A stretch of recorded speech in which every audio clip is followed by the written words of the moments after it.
তুলে দেখল একটা চকচকে গাড়ি থেকে স্ট্রেচারে করে এক ভদ্রলোককে নামানো হচ্ছে। দামি স্যুট পরা, কিন্তু মুখটা ছাইবর্ণ হয়ে গেছে। তিনি শ্বাস নিতে পারছেন না, হাত দিয়ে বুক খামচে ধরে আছেন। আকাশের চোখ কুঁচকে গেল। সে বিড়বিড় করে বলল, ম্যাসিভ হার্ট অ্যাটাক, সম্ভবত ডিসেন্ডিং আর্টারি ব্লক। সে বইয়ে পড়া লক্ষণগুলোর সাথে বাস্তবতাকে মিলিয়ে নিল। সে জানত না এই মুহূর্তটিই তাকে ইতিহাসের পাতায় নিয়ে যাবে নাকি চিরতরে ধ্বংস করে দেবে। হাসপাতালের কাচের দরজা সাধারণ মানুষের জন্য বন্ধ হয়ে যাচ্ছিল।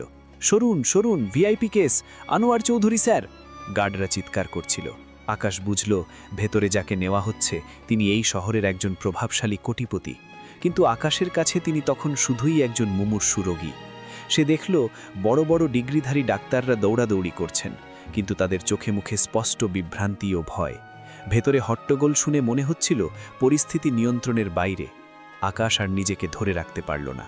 তার মনে হলো সে যদি এখন কিছু না করে মানুষটা মারা যাবে। হাতে ময়লা বস্তাটা রেখে সে গেটের দিকে দৌড় দিল। এই, কই যাস তুই? সিকিউরিটি গার্ড তার পথ আটকে দাঁড়ালো। আমার ভেতরে যাওয়ার দরকার, আমি মেডিকেল স্টুডেন্ট, আমি সাহায্য করতে পারি। গার্ড হেসে উঠল, ওরে আমার ডাক্তার রে, যা ভাগ এখান থেকে। কিন্তু আকাশ পিছিয়ে এলো না। সে দেখল স্ট্রেচারটা করিডোরে আটকে আছে। ডাক্তাররা সিদ্ধান্ত নিতে পারছেন না। সে চিৎকার করে উঠল, আমি জানি ওনার কি হয়েছে, প্রথাগত পদ্ধতিতে ওনাকে বাঁচানো যাবে না।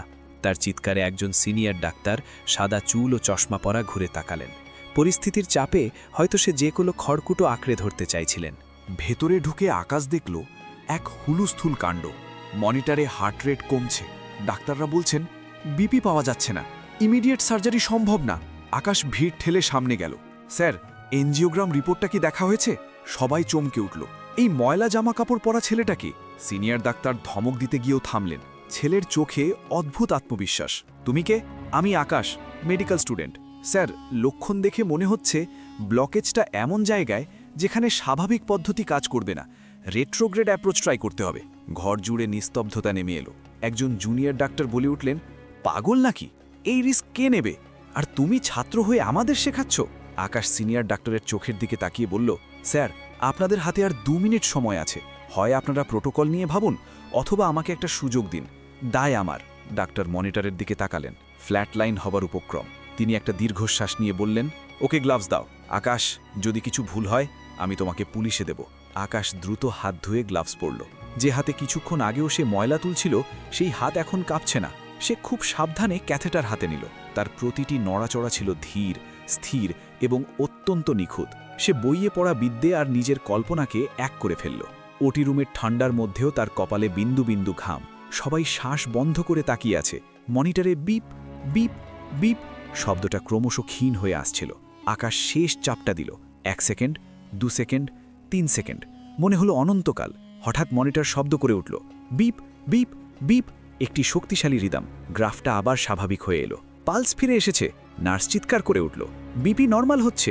সিনিয়র ডাক্তার আকাশের কাঁধে হাত রাখলেন। তার গলা কাঁপছিল। অবিশ্বাস্য, তুমি আজ যা করলে তা আমরা সাহস পাইনি। অপারেশন থিয়েটার থেকে বের হওয়ার পর পরিস্থিতি সম্পূর্ণ বদলে গেল। বাইরে মিডিয়া, পুলিশ আর হাসপাতালের ম্যানেজমেন্টের ভিড়। ম্যানেজমেন্টের লোকেরা ভীত হয়ে পড়ল। যদি জানাজানি হয় যে একজন লাইসেন্সবিহীন ছাত্র অপারেশন করেছে, তবে হাসপাতালের বদনাম হবে। পুলিশ ইন্সপেক্টর এগিয়ে এলেন। আকাশকে, আমি অবৈধভাবে চিকিৎসা প্রদান এবং রোগীর জীবন ঝুঁকিতে ফেলার অভিযোগে তোমাকে গ্রেফতার করা হলো। ভিড় শান্ত হয়ে গেল। আকাশের মা খবর পেয়ে ছুটে এসেছিলেন। ছেলের হাতে হাত করা দেখে তিনি কান্নায় ভেঙে পড়লেন। আমার ছেলে তো জীবন বাঁচিয়েছে, ও তো কোনো পাপ করেনি। আকাশ মাকে জড়িয়ে ধরে বলল, মা, কেঁদো না, আমি সঠিক কাজ করেছি। বিবেকের কাছে আমি পরিষ্কার। পুলিশের জিপে তোলার সময় আকাশ একবার পেছনে তাকালো। বিশাল হাসপাতাল ভবনটি আলোয় ঝলমল করছে আর সেই অন্ধকারে হারিয়ে যাচ্ছে। তার মনে একটাই প্রশ্ন ছিল, সৎ সাহসের পুরস্কার কি এটাই? পরদিন সকালে হাসপাতালের ভিআইপি কেবিনে জ্ঞান ফিরল আনোয়ার চৌধুরীর। তিনি চোখ মেলে দেখলেন ডাক্তারদের সারি। আমি বেঁচে আছি? জি স্যার, আমাদের টিম আপনাকে বাঁচিয়েছে, হাসপাতালের পরিচালক গর্বের সাথে বললেন।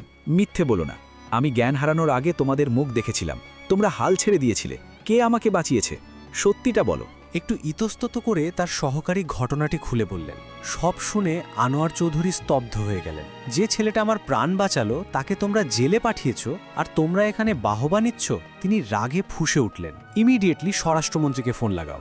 আর ওই ছেলেকে সসম্মানে এখানে নিয়ে এসো। ঘণ্টা দুয়েকের মধ্যে আকাশকে জেল থেকে মুক্তি দেওয়া হলো, তাকে সোজা হাসপাতালে নিয়ে আসা হলো, তবে এবার আর টোকাই হিসেবে নয়, একজন নায়কের মতো।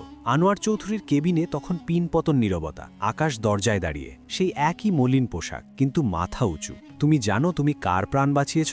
আনোয়ার চৌধুরী জিজ্ঞেস করলেন। একজন মানুষের, স্যার।